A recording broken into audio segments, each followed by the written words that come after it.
Sebetulnya pemerintahan Prabowo belum berjalan. Belum mulai. Karena setiap hal yang dia resmikan itu mengatakan bahwa ini produknya Pak Jokowi. Bagaimana dia memadukan konsep sosialisme dan kapitalisme dalam satu kurun waktu, dalam satu tangan dia. Menurut saya kalau itu berhasil, itu Prabowo seorang ideolog lah. Dia selalu mengubah ring satunya. Orang paling dekat dia selalu berubah. Orang bilang sekarang dasko, enggak, besok nanti bukan dasko lagi. Saya ikutin. Kalau ring satunya berubah, artinya reshuffle ada masalah. Kalau misalnya melakukan reshuffle hari ini, saya rasa jangankan kita yang melihat dari jauh tidak puas, apalagi dia yang memakai orang-orang ini. Lebih tidak puas lagi.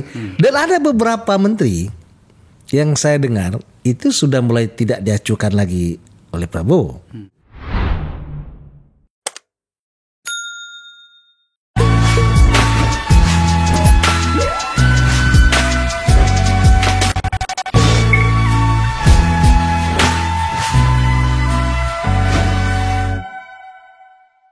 Saya harus mendengarkan gugatan sebagian penonton saya. Bang, terlalu serius tuh katanya tuh Abu. Terus gimana, diapain? Ya sekali-sekali dibawa dalam gaya bahasa ya warung kopi gitu loh. Supaya masuk tuh barang. Oke. Dengerin. Sambil kita makan ketupat, hari ini aku ngajak 2 orang kawanku. Dua-duanya orang politik sih. Yang satunya pernah berpura-pura jadi pengamat. Saya telah mengundang Patrice Rio Capella. Rio. Ya. Pokoknya kita keluar dari frame-nya Akbar Faisal Unsensor. Ya. Mereka kita diprotes loh ternyata. Ya kan? Tetapi katanya mereka gini, tapi substansinya tetap harus dalam seperti karakternya Apu. Tapi gayanya jangan terlalu serius. Karena hari ini politik itu memang serius, cuman perkaranya banyak yang nggak serius. Ini kan Bang Patrick ini kan Aldera. Iya. Aliansi Demokrasi Rakyat. Nah, itu dia tuh. Ini Jadi senat mahasiswa. Saya bawa dalam suasana warung kopi. Yang kedua, ini teman lama saya. Dulu pernah menjadi pengamat tangguh, tiba-tiba masuk ke Partai Golkar. Tak jelas pula aku apa jabatannya. Nanti kita tanya aja di sana. Indra Jaya Biliang, bro. Ya. Lama baru kita ketemu ya? Ya, tiap hari saya menonton. Iya, tapi Indra juga sebenarnya punya YouTube juga para pemirsa. Madilog. Ya. Kebanyakan baca Tan Malaka. Saya lagi baca bukunya Tan Malaka tuh. Iya, yang mana itu? Kan? Buku yang terbaru. Tan, novel politiknya Tan. Oh, si Andri Teja. Andri Teja. Saya lagi baca-baca aja, senang aja. Gitu. Gitu. Terus dia di Golkar. Jabatan lo apa sih di Golkar? Masih mikir-mikir, balik bang. Tapi 2 jabatan di DPD DKI sama pusat. Satu-satunya yang boleh 2 jabatan, 2 rangkap. Oke deh. Oke. Rio, ini kan banyak orang bilang selesai Lebaran pasti akan jadi peristiwa banyak. Reshuffle lah segala macam gitu ya.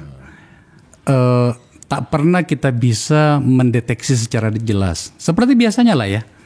Tapi kan ini warung kopi. Ya, hari ini kita bermain di warung kopi. Catatanmu seperti apa sih kira-kira? Apa yang terjadi kira-kira setelah Lebaran ini? Ya gini. Setelah Lebaran itu kan tidak bisa dipisahkan dengan sebelum Lebaran. Ya enggak? Ya. Tiba-tiba langsung setelah Lebaran. Nah, untuk kita membicarakan politik setelah Lebaran ini, saya akan melihat mundur ke belakang bagaimana terkaget-kagetnya ya sejak menjadi politisi dari mahasiswa sampai sekarang nggak pernah ngalami situasi tentang isu politik seperti 2024 ke 2025. Ini serius ya? Ini serius. Bukan okay. Terkaget itu kan lucu. Bukan karena situasi sekarang lebih kering dari sebelumnya. Oh itu. Oke. Satu bisa lebih kering, 2 mungkin lebih basah. Terlalu basah. Satu. Kita kaget dengan putusan Mahkamah Konstitusi. Yang mana nih banyak putusan Mahkamah Konstitusi nih? Gibran bisa mencalonkan jadi presiden. Ya. Itu terkejut yang pertama. Oke. Kita pikir ini paling yang pertama dan yang terakhir lah ini. Saya catat ya. Terkejut pertama. MK soal Gibran. Sampai kopi sampai teruang lah. Iya, warung kopi. Iya. Oke. Kopi kita itu habis tanpa terasa. Saking kaget. Saking kagetnya. Itu satu. Kita pikir ya sudah itu paling serius. Ternyata belakangan enggak juga. MK memutuskan bahwa semua partai politik peserta pemilu boleh mencalonkan presiden. Wah, meledak-meletup itu. Meledak-meletup. Terkejut lagi yang kedua. Kita pikir mungkin sudahlah selesai lah, MK nggak mungkin lagi lah. Tiba-tiba MK mengeluarkan lagi. Barusan ini. Ya. Ini klaster MK lah ya. Ya. Bahwa yang ikut pilkada yang pasti akan datang nih, tidak perlu mundur dari DPR. Itu putusan ketiga. Oke. Jadi nanti itu kejadiannya DPR terpilih belum dilantik, dia maju lagi pilkada. Iya, betul. Ketika dia menang, ada 2 jabatannya. Enggak. Tapi belum terpilih DPR belum dilantik, terpilih gubernur belum dilantik, atau terpilih wali kota. Iya. Dan itu yang aneh, kalau misalnya nggak boleh ikut aja itu biasa. Betul. Orang bisa terpilih dalam satu kurun dan dua-duanya belum dilantik. Tinggal dia pilih aja. Itu putusan ketiga. Putusan ketiganya. Ini masih klaster MK ya? Mas MK. Tapi kan ada putusan yang baru lagi tuh. Apa itu? Bahwa orang yang terpilih sebagai DPR tidak bisa lagi maju sebagai calon pilkada. Iya, pilkada. Oh enggak, justru kebalik malah.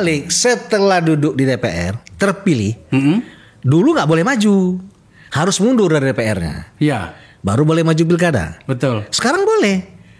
Anda terpilih DPR, maju gubernur boleh.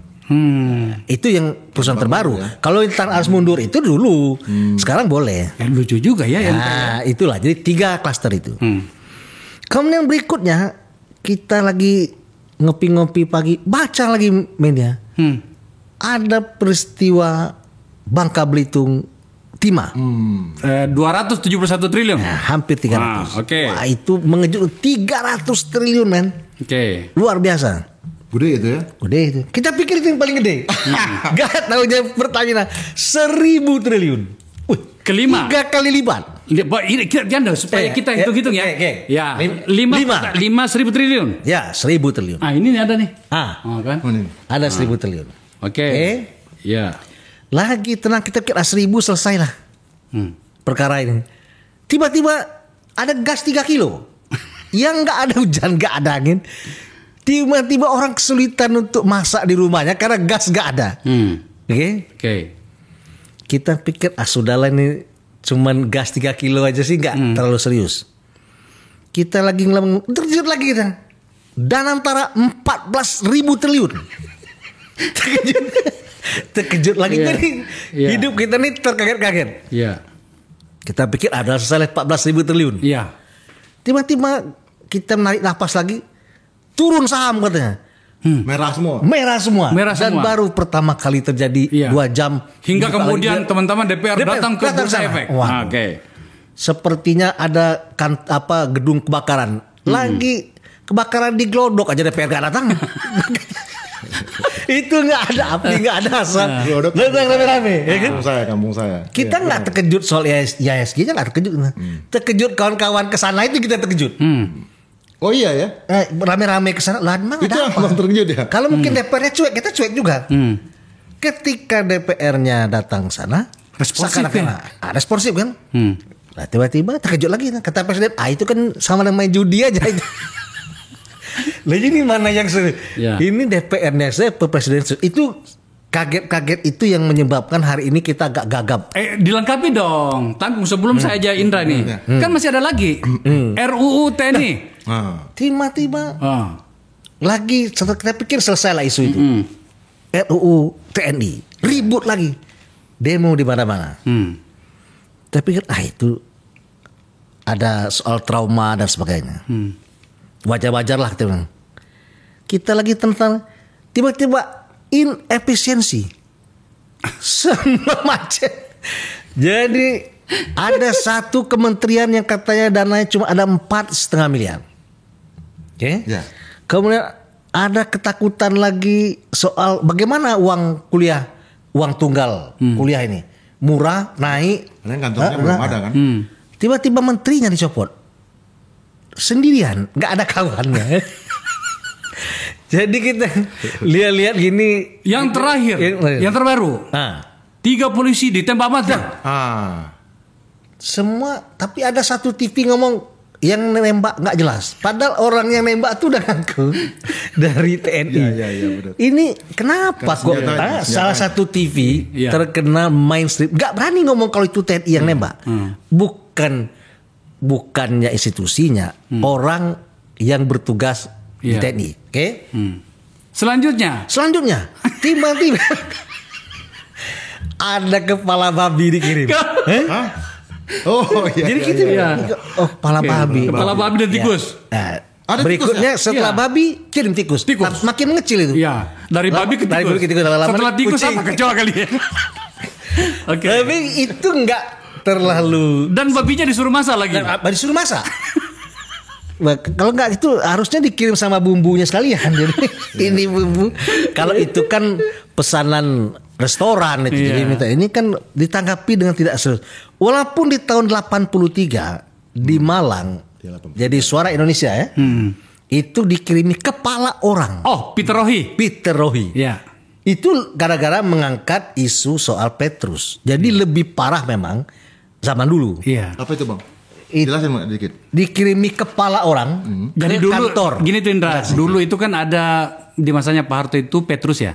Penembakan misterius. Terhadap para centeng preman itu dibunuhin dengan cara yang tanpa pengadilan unlawful ya. Nah, ada satu koran di Surabaya. Yang dikelola oleh Pak Peter Rohi, senior kita ya. Senior saya di dunia pers itu. Bernama Suara Indonesia, itu nulis itu. Satu-satunya koran yang berani nulis. Dikirimin pada suatu hari, dikiriminlah rumahnya Pak Peter itu kepala manusia. Astaga. Oh gila itu. Nah, jadi kita kembali ke Rio. Gitu ya. Jadi ini baru 12 sebelum kita identifikasi. Itu kan bukan penutup. Itu kan fenomena kejadian. Di dunia politik.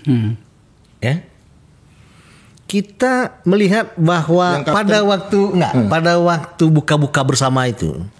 Di mana ini? Ya di mana-mana. Teman yang terakhir itu di kantor Partai Muda.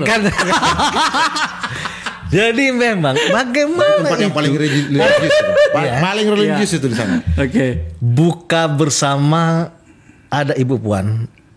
Itu dianggap kubunya Ganjar loh. Suka tidak suka kubu Ganjar. Iya. Ada Pak Jokowi, mantan presiden kita, itu kubunya Prabowo Gibran. Ada satu yang kelupaan tadi. Jadi poinnya 13. Penangkapan Hasto. Oh ya, ini ada kaitannya. Oh iya. Bukan kapten menjadi letkol. Bukan itu nanti. Nanti lagi. Oke. Kemudian ada Bang Surya kita itu mewakili Anies lah. Oke? Emang masih? Ya kita anggap dulu mencalonkan Anies lah. Oke. Tapi poinnya bukan di situ. Ya enggak, bukan. Jadi dari 3 klaster yang mewakili 3 calon presiden waktu itu bisa duduk damai. Kemudian Mbak Puan ngomong bahwa ya sebaiknya PDI Perjuangan dengan Jokowi selesailah. Tensinya diturunkan. Di saat Sekjen PDI Perjuangan yang hari ini belum mundur dan belum dipecat ditangkap KPK. Sedang menghadapi persidangan. Iya. Ya, saya pikir itu harapan yang wajar-wajar aja ya. Dari seorang tokoh bangsa ini, ketua DPR berharap bahwa terjadi menurunkan tensi. Saya pikir itu harapan wajar lah. Yang hebat itu sebenarnya adalah gimana kok bisa Bang Surya mendudukkan 2 orang itu duduk dia bertiga. Nah, itu ya, ini saya lihat apakah memang 3 ini niat berangkat dalam rangka buka bersama, atau memang niat datang bertiga ini dengan isi kepala yang berbeda. Jadi Ibu Puan dengan agendanya sendiri. Pak Jokowi datang duduk itu dengan agendanya sendiri. Ya Bang Surya tentu dengan agendanya sendiri. Jadi 3 orang duduk dengan 3 keuntungan yang berbeda-beda. Itu pintar-pintarnya Bang Surya aja.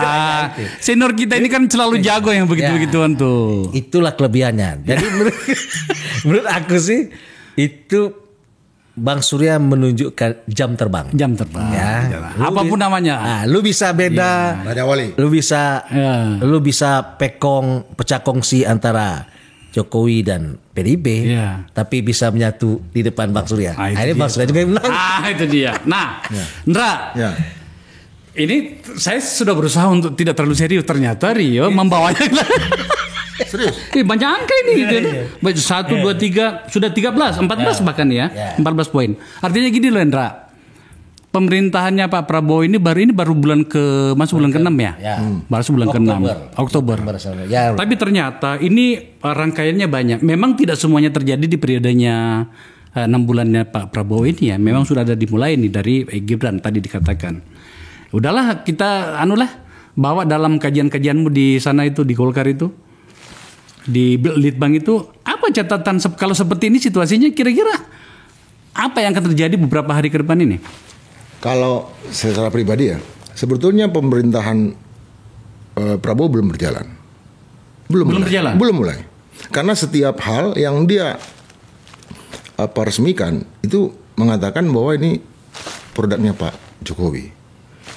Contoh, smelter emas, apapun lah. Bahkan ketika Pak Jokowi tidak diundang ke istana waktu itu, sampai dipanggil tadi kan, harus diingatkan ini. Ini pemerintahan masih pemerintahan Joko Widodo.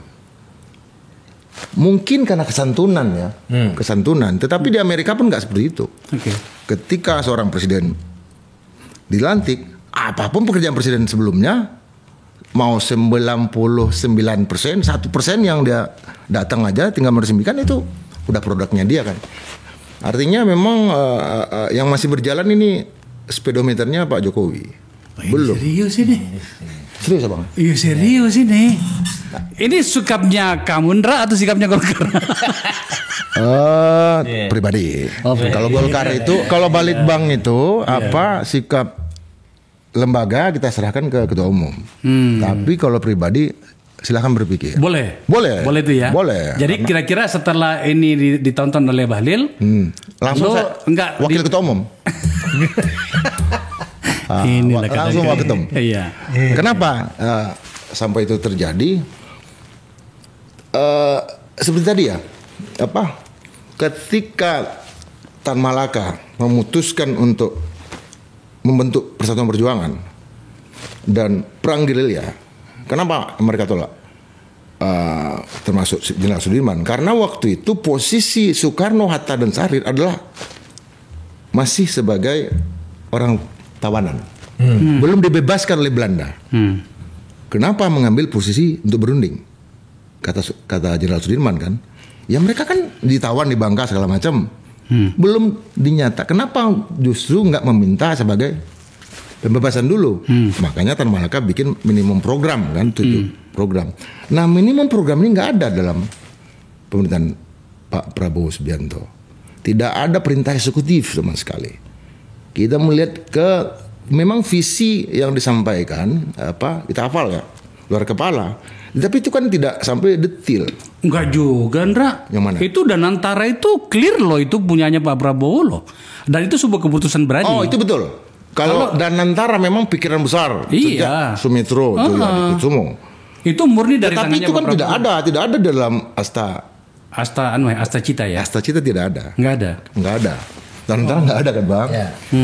Kita harus lihat itu memang kelanjutan dari program dulu pemikiran-pemikiran besar, dan itu luar biasa. Karena yang kita usir adalah VOC. Yang membuat indeks harga saham gabungan merah itulah VOC, asing semua. Kita lagi membangun kapal Zeven Provinsen. Tapi kenyataannya lucu juga ya. Kenyataannya pada saat itu sudah muncul informasi itu, bahkan ketika sudah dibentuk itu malah merah semua itu. Apa yang terjadi dengan itu? Tentu asing ya. orang-orang yang kepentingan mereka asing melakukan perlawanan ada di balik sana. Tetapi yang lucunya adalah meminta asing untuk menjadi Thaksin Shinawatra. Seperti gini, kita punya ini kan 14.000 triliun ya Bang. Ya. Tapi ada orang asing di sana, Thaksin Shinawatra, yang bisa mengakses semua. Dia kan hanya penasehat kalau nggak salah. Apapun lah. Oh. Dia asing. Dan yang kita usir kan asing. Iya. Apa Merdeka 100% itu asing, bukan hanya fisik. Iya. Ini fisiknya ada di sana, dia bisa akses laporan keuangan, dia tanya segala macam, dia bisa memainkan kepentingan apapun lah. Ya, oke. Agak serius. Kalau Danantara, kami sedang menyiapkan satu episode khusus juga, memang banyak catatan ya. Ya. Kami sudah mengangkat di sini. Kalau hari ini Ferry Latuhihin diundang ke mana-mana itu yang dimulainya dari sini tuh sikapnya. Oke, itu satu hal. Tapi kembali ke apa yang dikatakan Rio tadi. Kira-kira ke depan ini seperti apa? Pernyataanmu itu besar loh tadi, Endra. Kau bilang sebenarnya belum ada programnya Pak Prabowo ini. Ini masih kelanjutan dari programnya Pak Jokowi. Itu bisa jadi serius loh. Serius? Iya. Memang serius. Apa untung ruginya bagi Pak Prabowo dengan sikap dan kebijakan itu? Karena Pak Prabowo membutuhkan semacam regulasi, anggaran dan segala macam. Termasuk membutuhkan undang-undang baru. Undang-undang TNI kan. Itu kan yang membuat masalah adalah Pak Joko Widodo dengan menempatkan lebih dari 4.400 perwira menengah dan tinggi di banyak sekali institusi sipil, tapi yang harus retroaktif adalah undang-undang TNI untuk nutup itu kan, supaya bersih ke depannya. Kemudian undang-undang Polri dan segala macam. Artinya yang maksudnya, jadi pemerintahan Pak Prabowo masih membutuhkan kelembagaan baru, regulasi baru sebelum bisa berjalan, sebelum air benar-benar bening, sebelum benar-benar bersih, termasuk para menteri. Ada bahkan yang mengatakan begini. Oke, you sudah menyebutkan. Pak siapa namanya Slamet Sembiring juga di sini mengatakan gitu, ada 4.000 perwira di berbagai tempat di luar dari postur atau lembaga yang disebutkan sebelumnya 10 ya. Ini tuh Banyak. Nah, sekarang menjadikan dari 10% loh. Sekarang kan menjadi 14 ya. 14 sekarang ini. Nah, ada yang mengatakan gini, ini caranya Pak Prabowo untuk menata dari kerumitan yang ditimbulkan oleh Pak Jokowi. Dia mengatakan gini, enggak loh, kita tidak mencopot 4.000-an di sebelumnya itu, tetapi kita lembagakan dengan rapi. Ya. Itu kan cara mengusir yang baik juga sebenarnya ya. Itu betul, itu yang makanya aku bilang bahwa ini belum bekerja apa-apa. Ini cara baru melegalkan. Baru transisi menuju konsolidasi demokrasi. Ini baru konsolidasi. Demokrasinya baru dikonsolidasikan karena terlalu banyak kegagalan bolong-bolong yang dilakukan oleh pemerintahan sebelumnya. Dan itu membutuhkan banyak hal. Artinya itu yang lain lagi barangkali.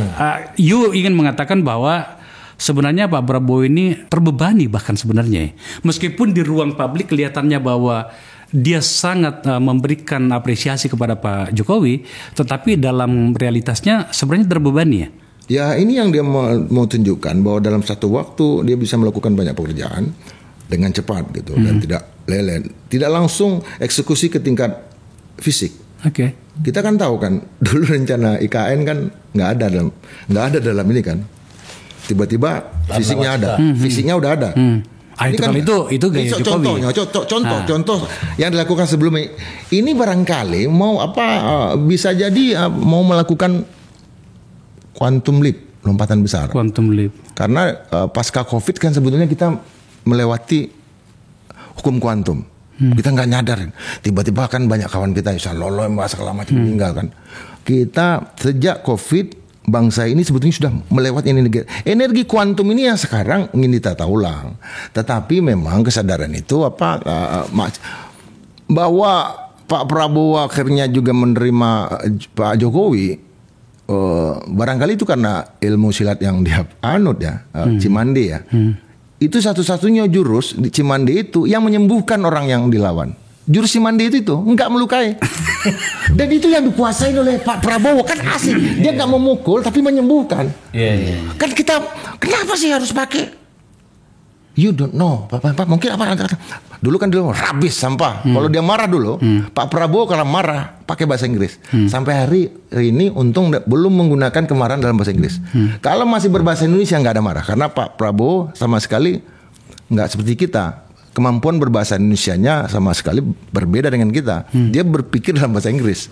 Dia terjemahkan dulu ke bahasa Indonesia, baru ke bahasa Inggris lagi kan. Tapi kalau udah menggunakan bahasa Inggris, itu marah. Aslinya keluar. Apalagi mengutip bahasa Jerman. Agak serius ini serius. Saya sudah berusaha. Maafkan saya penonton. Saya sudah berusaha membuat mencari santai. Ya kan? Ini abang-abang kita. Ini aktif Aliansi Demokrasi Rakyat. Kita anak SMPT. Iya. Nah, Akbar Faisal. Rio. Besar yang disampaikan tadi.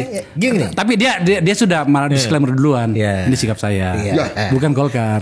Bisa repot balik di hadapannya Pak Prabowo. Karena sampai sekarang Golkar nggak pernah bersikap. Didahului oleh Indra. Tapi pasti gini ya. Ini presiden kita Pak Prabowo ini menurut aku sih dia punya ideologi yang tanpa sadar keluar dalam kebijakannya. Latar belakang orang tuanya yang sosialis itu ternyata keluar dalam kebijakan-kebijakan dia hari ini. Ya, apa itu? Sekolah rakyat. Itu hanya di sekolah di negara-negara sosialis yang ada bahasa sekolah rakyat. Ya. Kemudian sudah ngurusi sekolah, ngurusi perutnya. Itu sosialis, Pak. Negara kapitalis itu mana ada ngurusi perut orang. Lu mau mati-mati, lu mau sekolah-sekolah, nggak ada ya. Berikutnya koperasi. Koperasi merah putih itu konsep sosialis. Betul. Sosialisme ala Indonesia. Tapi dia hidup di tengah-tengah sistem kapitalisme yang hari ini dia pakai juga. Ya. Dan antara itu konsep kapitalisme, negara ikut campur segala macam ngumpul itu kapitalis, Pak. Bagaimana dia memadukan konsep sosialisme dan kapitalisme dalam satu kurun waktu, dalam satu tangan dia. Menurut saya kalau itu berhasil, itu Prabowo seorang ideolog lah. Menarik. Presiden ideolog. Jadi dia jalan dengan konsep dia gitu. Dari konsep itu turunannya adalah kebijakan. Jadi bukan kebijakan yang nabrak-nabrak. Dia yakin aja. Padahal kalau kita pikir, kenapa bikin sekolah rakyat? Awalnya kan karena banyak anak sekolah yang tidak ikut ujian karena nggak mampu bayar uang sekolah, ya kan? Karena sekolah swasta mahal. Kalau jalan keluarnya praktis aja, ya pemerintah bayarin dong uang sekolahnya. Selesai itu barang. Selesai. Tapi itu nggak dibayar. Dia bikin sekolah baru. Ini menarik. Di bawah Kementerian Sosial. Dia mencoba mempertemukan antara gaya sosialisme dengan kapitalisme gitu ya. Itu menarik gitu ya. Saya belum tahu ada model seperti itu pernah dicoba di negara mana, Ndra? Dari kajian-kajian kalian di sana itu? Ya kalau jarang sih melihatnya ya. Itu kan tidak secara nasional, secara lokal bisa ya. Misalnya yang di Meksiko misalnya yang dilakukan oleh Pak Emilio Zapata dan segala macam kan dia pada beberapa negara yang menjalankan konsep teologi pembebasan dan segala macam. Tapi bukan dalam konsep negara. Kalau negara yang melakukan itu berat. Berat ya, karena negaranya terbebani. Dua mazhab yang agak sebenarnya tidak pernah bersahabat barang itu kan. Oke, itu satu hal ya. Tetapi yang saya mau tanya ke Rio ya soal ini. Pak Prabowo sih sebagai top leadernya kan gitu ya. Katakanlah misalnya dua entitas yang mencoba untuk disatukan ini memang betul-betul dicoba. Pertanyaan berikutnya adalah apakah layer keduanya Pak Prabowo alias para pembantunya itu mampu menerjemahkan itu? Big question. Iya. Belum problem sudah muncul. Bang Rio. Iya kan? Bayangin aja, baru berapa hari ada menteri mundur sendiri kan gitu. Tapi ya kita harus jujur lah ini. Ini kan tahu lah forum ini teman-teman selalu bicara apa adanya. Ya harus dikatakan memang banyak menteri yang under gitu ya. Itu bagaimana kalau kayak gitu, bisa nggak diterjemahkan apa yang you jelaskan dengan sangat bagus tadi itu? Ya gini, aku sih belum lihat ya orang yang mampu menerjemahkan pikiran-pikiran besar Prabowo itu dalam mazhab sosialisme yang dijalankan sekarang ya. Tapi kalau di kapitalisme ada Sri Mulyani lah, ketua kelasnya, ya konsep-konsep kapitalis segala macam itu di situ. Tapi yang sosialisme yang punya kapasitas menandingi konsep-konsepnya Sri Mulyani itu belum kelihatan hari ini. Dan aku yakin bukan salahnya konsepnya Prabowo, tapi mungkin anak buahnya yang nggak mampu menerjemahkan itu sehingga itu bisa berjalan dengan hati gitu. Kenapa saya mengatakan itu? Karena itu hal baru. Sekolah rakyat itu kalau orang yang nggak biasa bermain di tingkat aplikasi ke masyarakat, yang selalu melakukan pendampingan di bawah jembatan di Jakarta ini bikin sekolah rakyat. Oh enggak ketemu itu. Semangatnya nggak pernah ketemu. Itu maksudku. Belum lagi kalau ya memang bisa jadi sebuah kekhawatiran yang logik ya, karena banyak menteri sekarang ini, para pejabat ini yang sebenarnya identifikasi kejuangannya itu tidak pernah jelas. Itu dia bagaimana sekolah rakyat itu dikelola. Jadi pikirannya Prabowo itu kan rakyatnya peluang sekolah, tapi tidak mengurangi mutu pendidikan. Tapi mereka tidak keberatan, malah semangat sekolah. Negara memberikan itu. Dulu kan begini Bang, kenapa Bang Aldera ya, Bang ini kan ketua Aldera, susah melawan Orde Baru karena Ali Murtopo menulis akselerasi pembangunan 25 tahun. 25 tahun dia bikin akselerasi pembangunan selama 5 periode. Dan itu real. Jadi real ya. Kemudian Tan Malaka misalnya untuk perang gerilya dia bikin sang gerilya. Kemudian dituliskan dilanjutkan oleh Nasution menjadi buku-buku perang gerilya 1, gerilya 2 segala macam. Nah, buku textbook terkait dengan pemikiran Pak Prabowo yang belum ada. Mau menerjemahkan apa? Para menteri kan eksekutor. Bukan pemikir. Think tanknya belum ada. Staf khusus presiden kan baru 1 orang penyanyi itu. Siapa itu? Siapa penyanyi kan? Vino siapa tuh? Siapa sih? Gimana? Coba cek staf khusus presiden baru 1 orang loh. Iya siapa? Penyanyi Vino siapa tuh? Penyanyi cewek cowok. Ada penyanyi.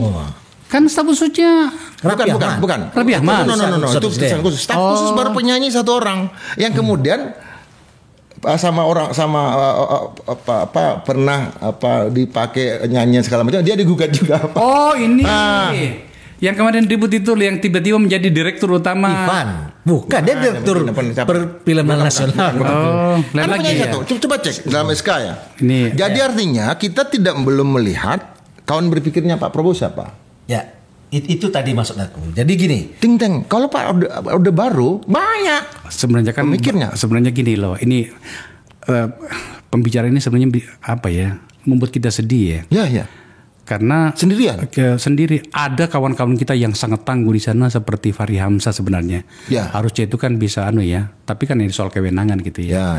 Tapi yang muncul justru ya itu tadi orang-orang yang kita bicarakan itu gini, Raffi Ahmad lah. Siapa kawan berpikir Pak Prabowo? Dia sendirian loh. Siapa di sekelilingnya yang seusia? Safri Samsul udah banyak dia kerjaannya. Padahal dia itu seorang pemikir loh. Pak Prabowo itu seorang pemikir. Umur 18 tahun dia ke Indonesia, bahkan Sohoki umur 27 tahun mampu dia pengaruhi. Kan dia mampu mempengaruhi, dia membuat klaster sendiri gerakan. Habis itu Sohoki bilang ini anak ambisius. Ketika naik gunung kan sepatu yang dipakai Sogi kan pinjam dari Prabowo. Kemampuan Prabowo 18 tahun mampu mempengaruhi para pemimpin PSI waktu itu yang ada Sujatmoko dan kawan-kawan di bawah. Sujatmoko kan Sogi, Sumitro udah sejak zaman dulu kan Sultan Syahrir segala macam. Jangan-jangan sendirian ini kawan. Iya, serius lagi. Ada Akbar Faisal. Iya kan? Makanya Pak Prabowo bilang itu podcast itu karena ditonton. Jadi kita tadi memulainya dengan catatan yang panjang ini kan gitu. Dan kemudian terakhir Indra tadi sampaikan.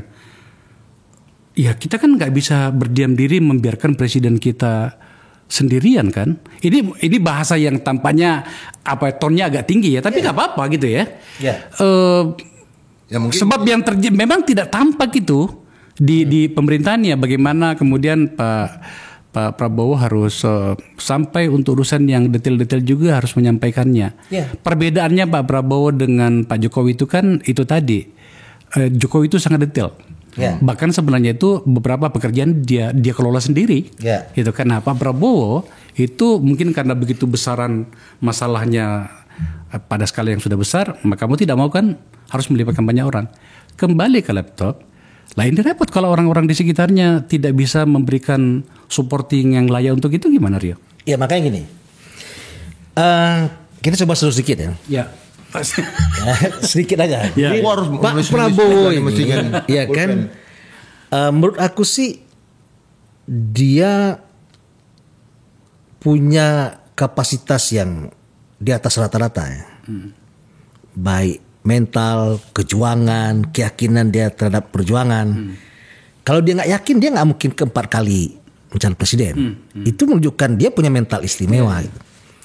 Itu modal, artinya yang itu dia yakin itu dia akan jalankan, termasuk dalam menjalankan misi dan visi dia. Oke. Tapi belakangan ini kan ada yang perlu kita syukuri, mungkin juga perlu kita curigai. Seperti? Loh, dalam waktu setahun hampir 14-15 isu berturut-turut. Kalau kita bagi dengan 6 bulan, rata-rata setiap bulan itu 2 loh. Ya? Apakah ini menguntungkan kita buat di zaman Prabowo? Kita baru tahu ada rasa Pertalite, ada timah misalnya. Satu sisi kita bersyukur, satu sisi kita ada apa ini? Patut kita curi apakah ini untuk mendowngrade kepemimpinan Prabowo yang baru 6 bulan ini dengan isu korupsi yang ribuan triliun, 300 triliun. Kemudian Prabowo dengan pikiran dia, dengan cara-cara seperti orang konsep sosialis, ya sudah lu kembaliin aja uangnya. Ya penting uangnya kembali, bisa gue pakai. Ngukum lu umur hidup uang gak kembali gak ada guna juga. Ya ada beban negara ngasih lu makan.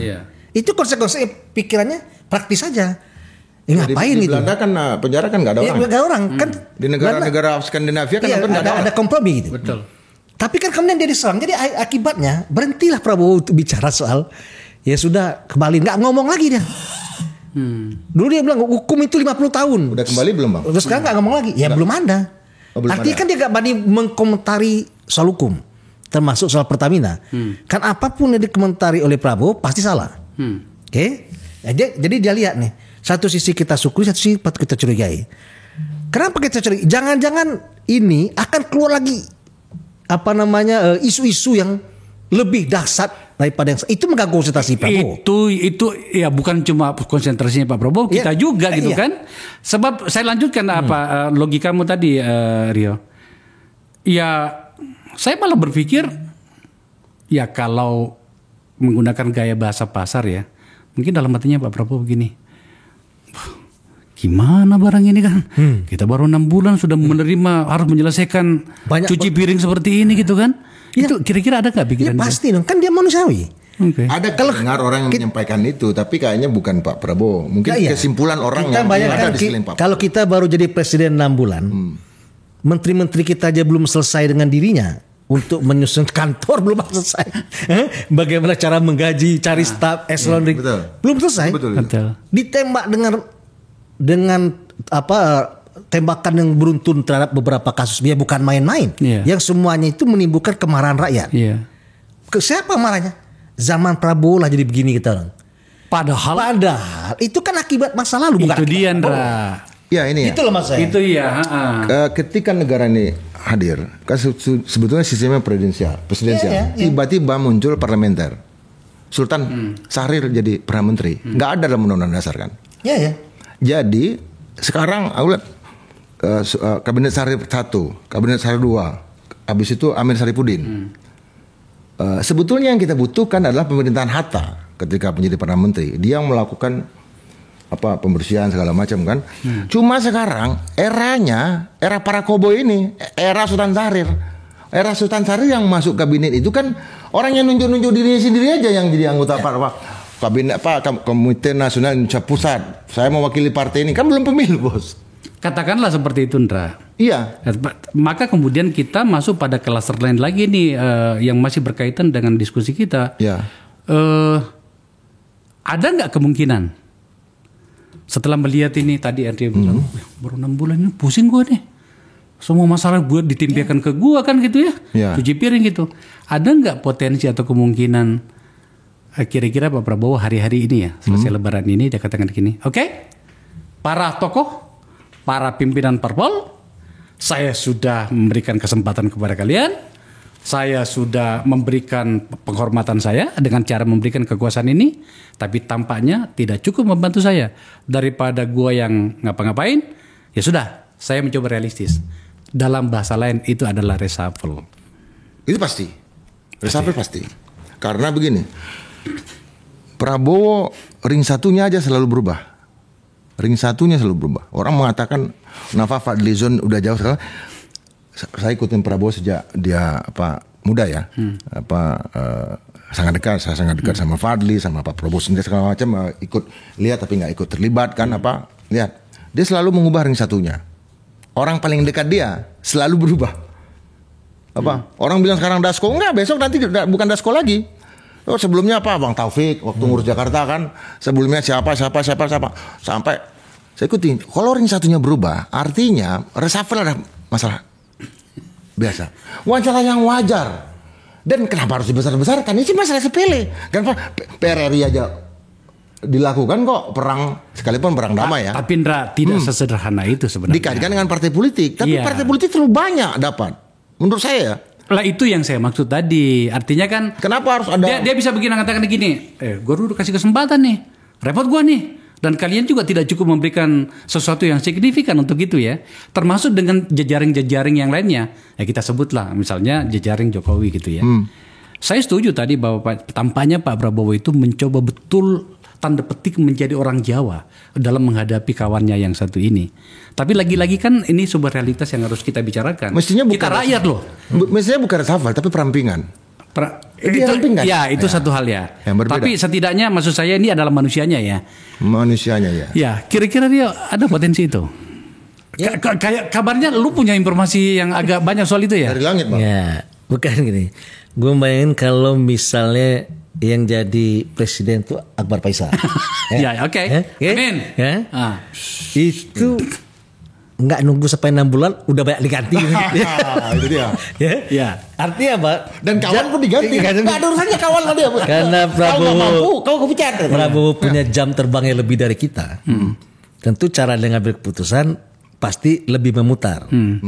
Melihat arah angin, melihat situasi dan sebagainya.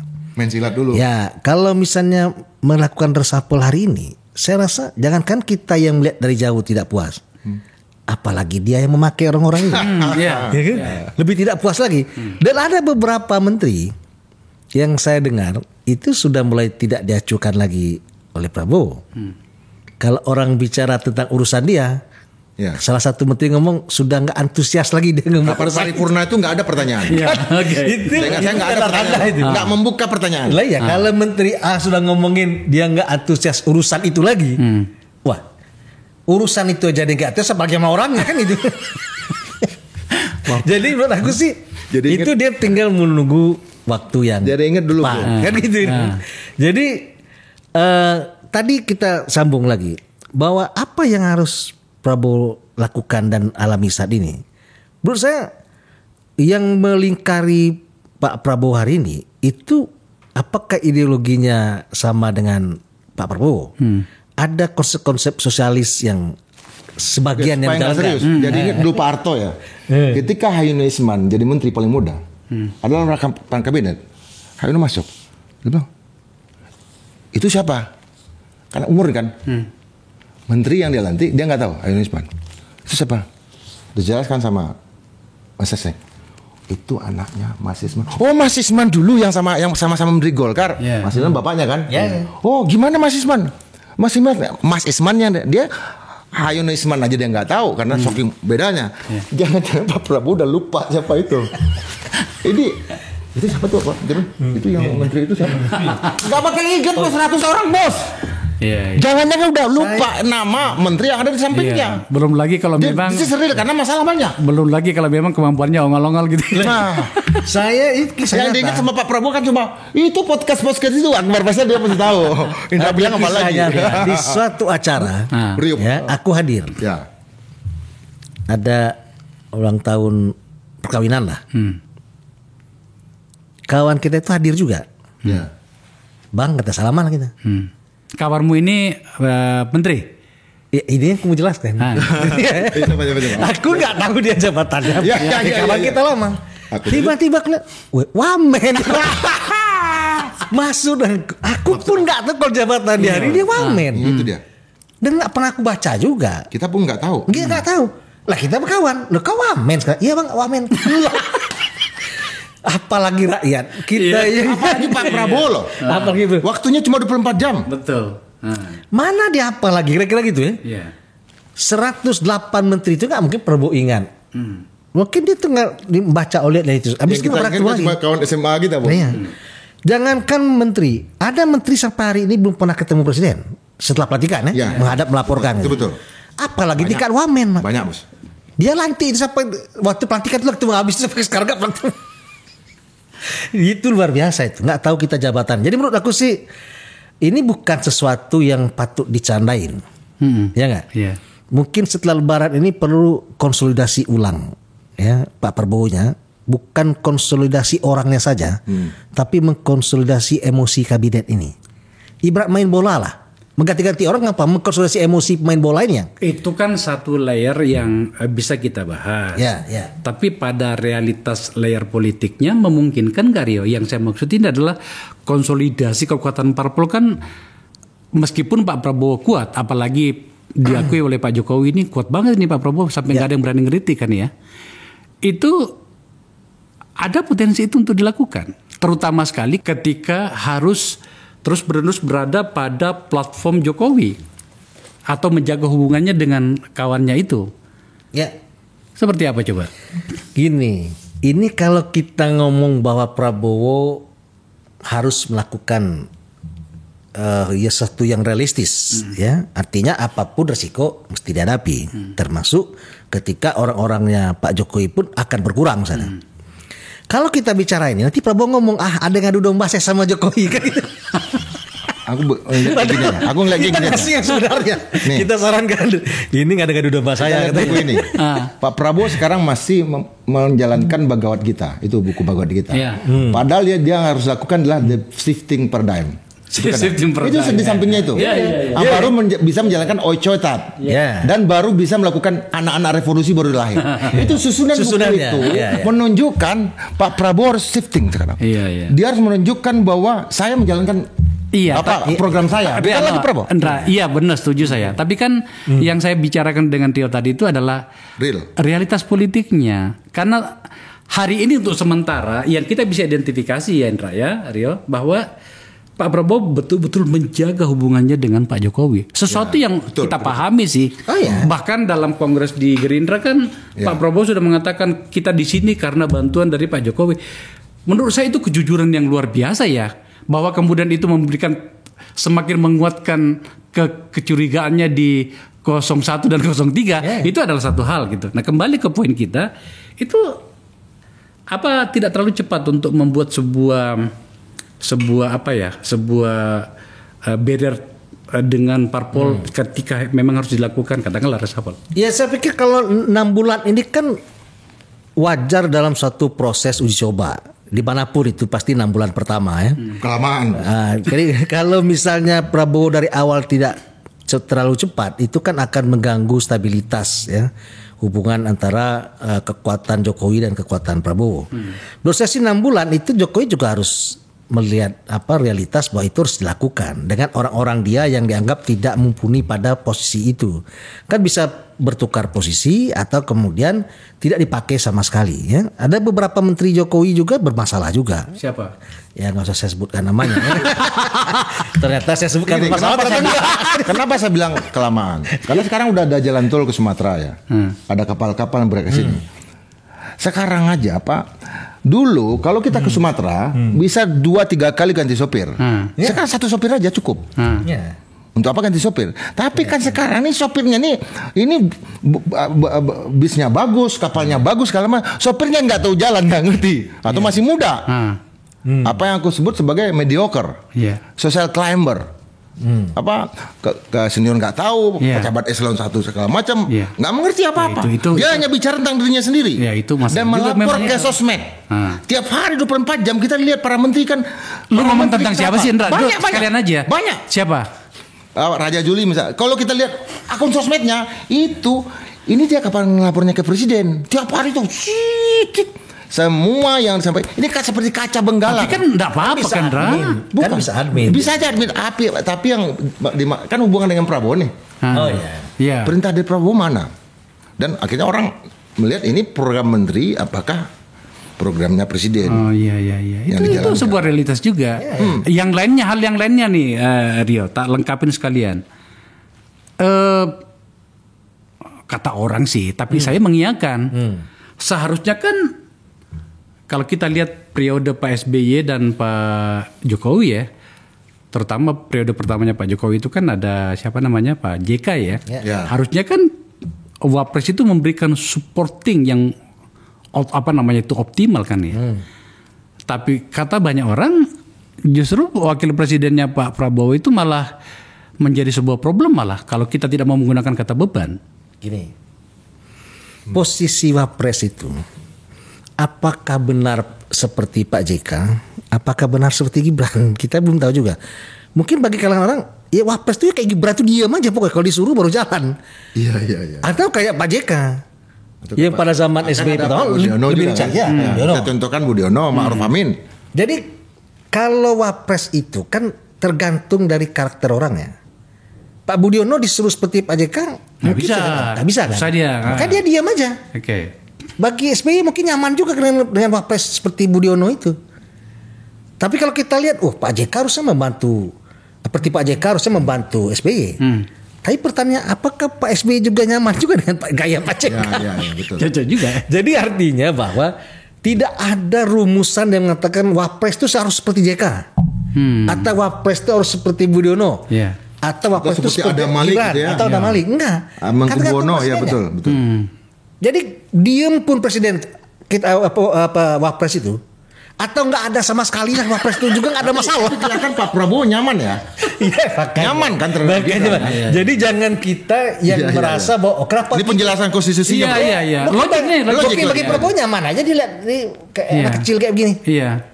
Ya nggak tahu dulu diam aja lu belusukan aja lah. Iya terserah kau lah mau bikin apa. Yang penting tidak mengganggu saya. Nah itu. Kernet dulu. Kayak kernet dulu manggil orang terserah gitu. Kan bis sudah bisa jalan sendiri. Karena nggak ada rumusan tugas yang pasti. Ya, betul. Tetapi dalam situasi seperti ini bro ya, di mana media sosial ikut dalam rongga nafas sosial kita, itu mengganggu pada beberapa bagian. Coba kita lihat kan media sosial kan selama ini kan. Gini. Yang seharusnya wajah kita kan sebetulnya media sosial. Lah iya, maksud saya karena orang yang bekerja. Seharusnya Pak Prabowo tidak perlu lagi memikirkan apa yang publik bicarakan tentang wakilnya. Ya. Sekarang ikut-ikutan atau memang mungkin juga Pak Prabowo memang tidak pikirin ya. Nah, gini. Ada pengamat dia pikirin.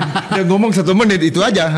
Ada pengamat kawan kita mengatakan bahwa peran Wapres dan Presiden ini sudah mendapatkan format yang bagus.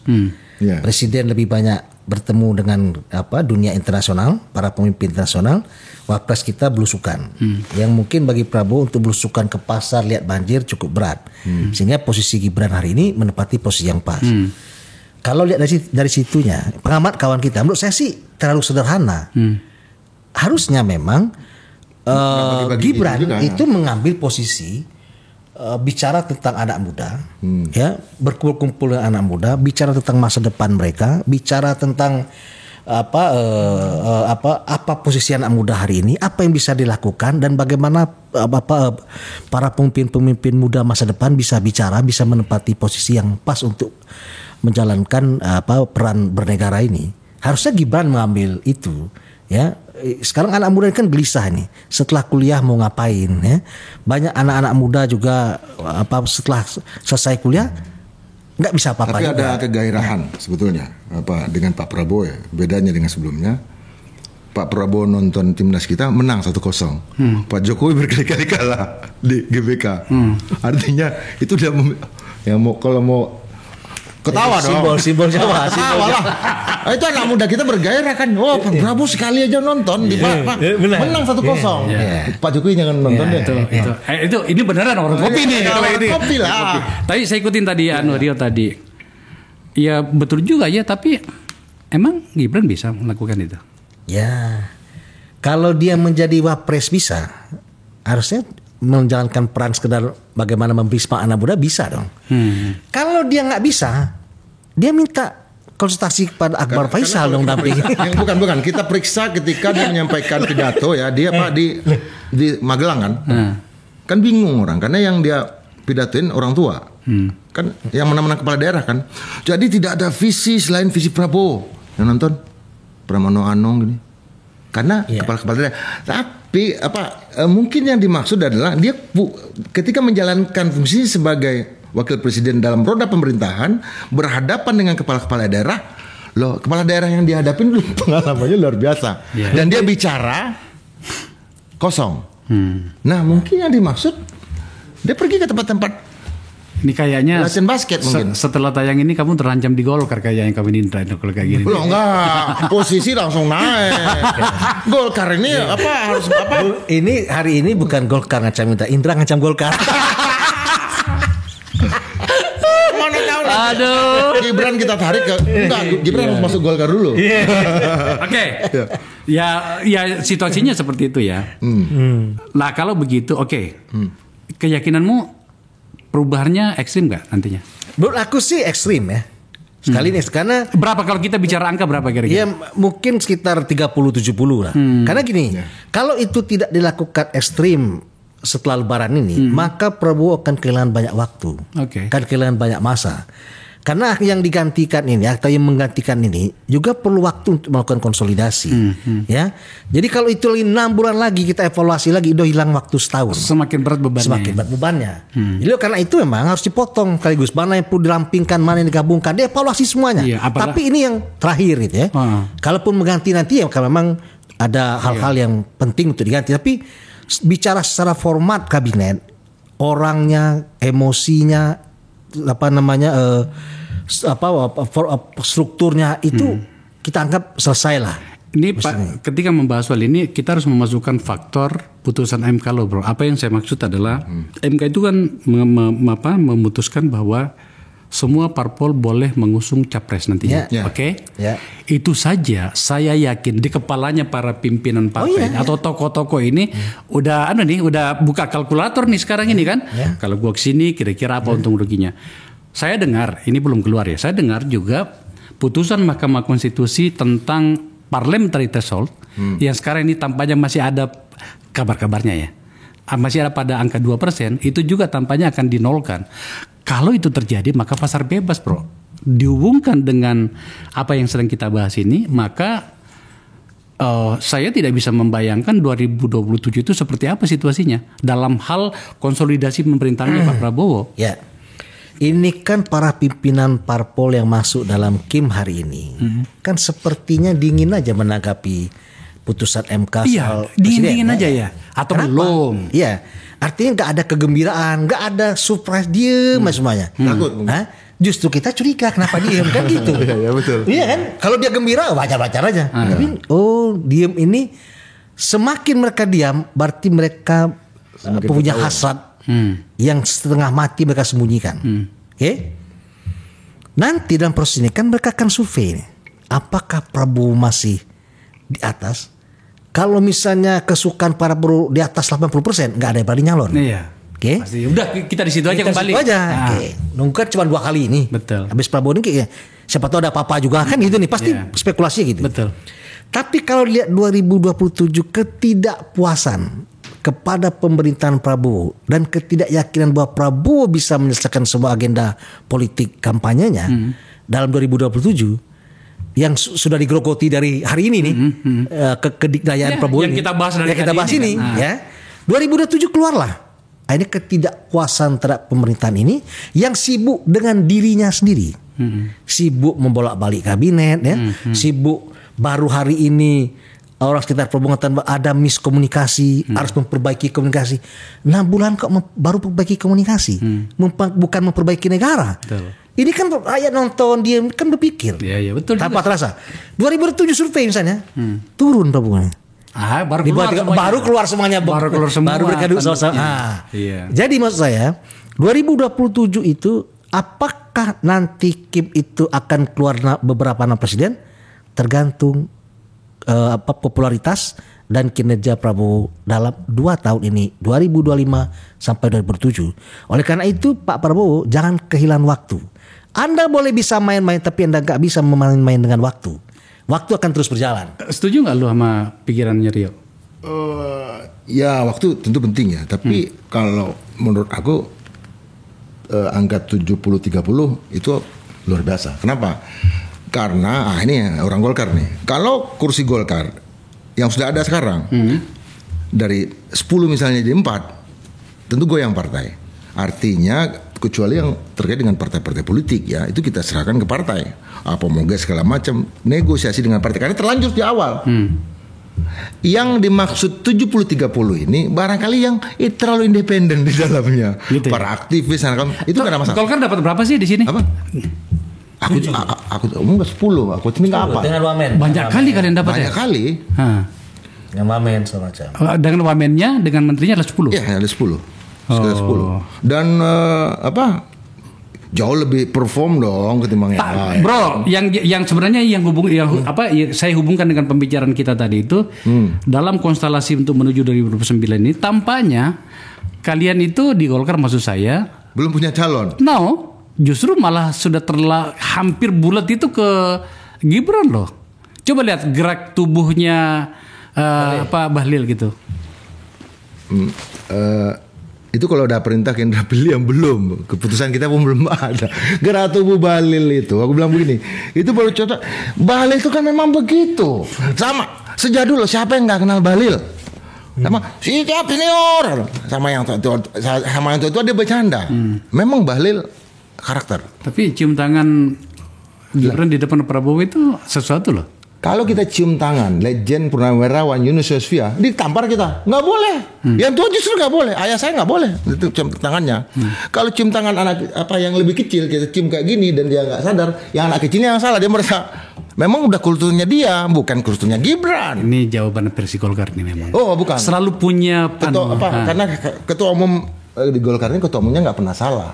Pasal 1. Di Golkar. Kalau pasal 2, kalau ketua umum salah kembali ke pasal 1. Golkar ini belum kita tanya, dia udah tahu jawabannya.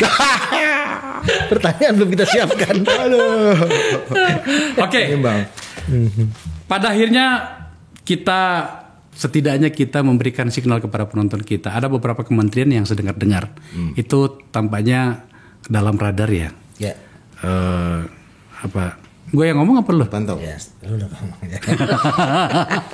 Data. Ya, saya dengar bahwa akan ada pergeseran-pergeseran ya. Tentu saja dibantai nih. Ya wajar lah. Masa dia kan? Masa informasinya datang dari forum yang ece-ece ini kan gitu ya? Nggak bisa. Tapi kan juga kita mendengar ya. Kementerian Koperasi, Kehutanan, PUPR, Pariwisata. Benar nggak sih? Iya. Ya ada 3 benar 1 salah. Oh, tapi sebagian lah. SDM perindustrian benar. Karena nggak ada yang Golkar di sana. Oh, kalau ada Golkar itu tidak benar. Tidak benar. Enggak digeser sini tapi sama orang Golkar. Gitu. Kebanyakan benarnya. Ya. Saya rasa PHK banyak dan tanpa jalan keluar ini juga mengancam itu posisinya. catatan juga ya. Ya, yang dijanjikan bahwa tidak ada yang ini akan kita minta pabrik lain. Bagaimana pabrik lain? Kalau orang di Sritek itu biasa menjahit disuruh kerja di bengkel, Pak. Bagaimana caranya? Nggak bisa ya. Kan nggak bisa. Mereka di Solo, pabrik orang ada di Surabaya. Bagaimana suruh pindahin orang? Susah. Mencari tukang jahit sebesar Sritek di Solo, ya nggak cukup. Ya. Jadi, sebenarnya ya itu kita pahami. Oke, teman-teman, tapi sebenarnya itu ada sambil kita ngobrol tadi itu sebenarnya ada satu pertanyaan yang mengganggu saya. Serius lah gini. Apa itu? Saya tampaknya harus mengangkat isu itu nantinya. Risiko yang kita hadapi tentang Danantara. Ya. Tentu saja pemerintah harus yakin dengan itu. Tapi kan juga banyak analisis nih yang tampaknya juga tidak bisa kita abaikan. Ya. Selain soal kredibilitas orang-orang, baik yang dari luar maupun dari dalam. Ya. Oke. Nah, saya membayangkan itu risikonya seperti apa. Boleh dong kita sebagai publik ini untuk bertanya. Kalau ternyata seperti skenarionya, terima kasih. Tapi kalau ternyata berisiko bagi kita, apa yang harus kita siapkan?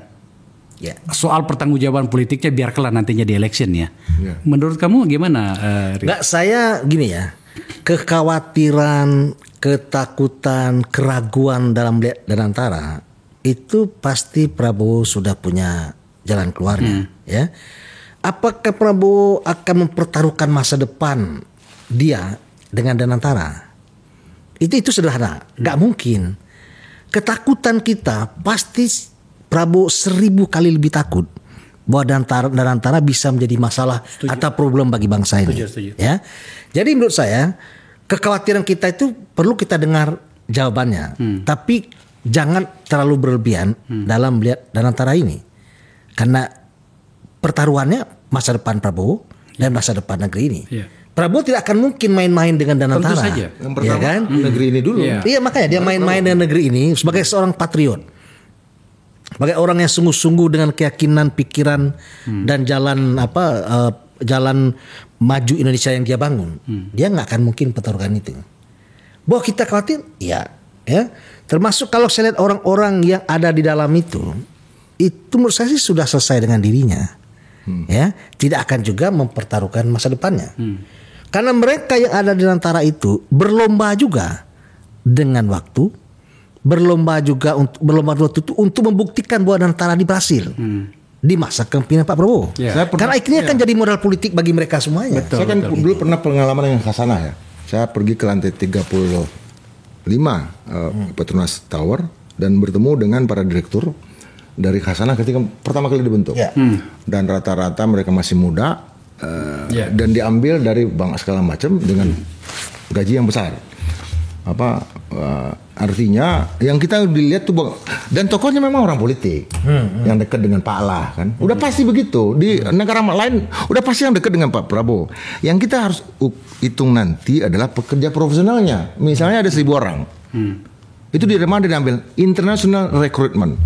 Itu yang kita mau periksa nanti. Dan saya yakin ini seperti KPK awal. Ketika KPK awal, kan banyak sekali kita lihat kan dia udah meninggalkan pekerjaan di bank 35 juta, ini gajinya baru 2 juta. Idealismenya. Apalagi kalau gaji yang besar. Kita harus dilihat di sisi itu kalau di Danantara ya. Iya. Oke, bisa dipahami lah. Jika begitu situasinya maka berarti kita tunggu dulu Rio ya. Kita tunggu apa yang akan kita saksikan. Ya, ini kan baru diumumkan nama-nama sudah, ini pengurusan sudah. Kita belum melihat secara resmi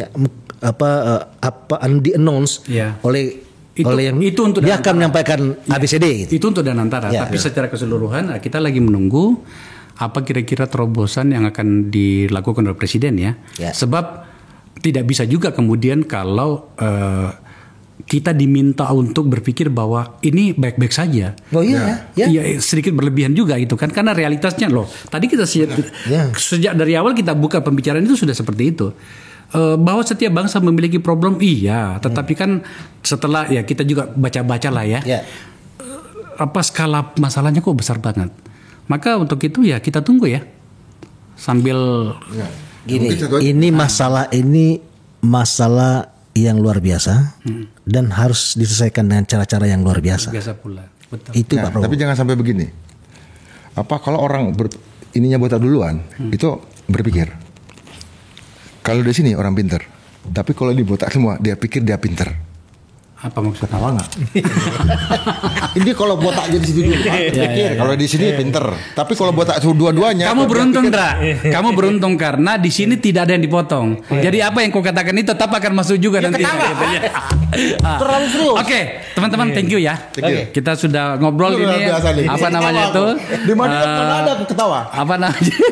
Saya pindahkan saya ubah formatnya. Tapi ini dalam rangka bagaimana kita berlebaran. Jangan banyak yang protes terlalu rumit Bang. Sebelum ditutup, mohon maaf lahir batin. Mohon maaf lahir batin. Mohon maaf. Minal aidin wal faizin. Ya. Pemirsa, terima kasih itu diskusi kita dan seperti biasanya Apu punya program yang mengajak kita semuanya untuk bersikap ya. Judulnya adalah Rakyat Bersikap. Masih pada tema yang sama, DPR kapan Anda mau tepati janji mewakili rakyat pemilihmu. Lagi-lagi argumen yang kami bangun untuk mengangkat isu ini adalah begitu banyak masalah yang seharusnya itu disikapi dengan seharusnya pula oleh DPR. Karena ini baru saja mereka terpilih, tapi tampaknya itu dalam banyak hal itu mereka abai. Kalau tidak mau dikatakan semuanya, maka kemudian kita meminta kita bersikap. Ada 3 layanan, adalah pengaduan, kemudian polling dan petisi. Ini adalah pengaduan, monggo silakan masukkan sedapat mungkin. Kami akan menyampaikan kepada para pihak sedapat mungkin. Sudah ada beberapa isu di dalamnya dan responnya bagus-bagus. Silakan berkunjung ke rakyatbersikap.apu.id, suara untuk DPR, agar kemudian kita belajar dari proses-proses ini. Apalah gunanya kemudian kita memilih tapi kemudian tak mengubah situasi. Seperti itulah seharusnya. Dan isu dan narasi seperti itu yang dibangun di forum ini. Maka mari bersikap. Pemirsa, bangsa yang besar adalah bangsa yang menyediakan diri untuk percakapan. Forum ini adalah forum percakapan antara anak bangsa. Terima kasih telah menyaksikan percakapan ini.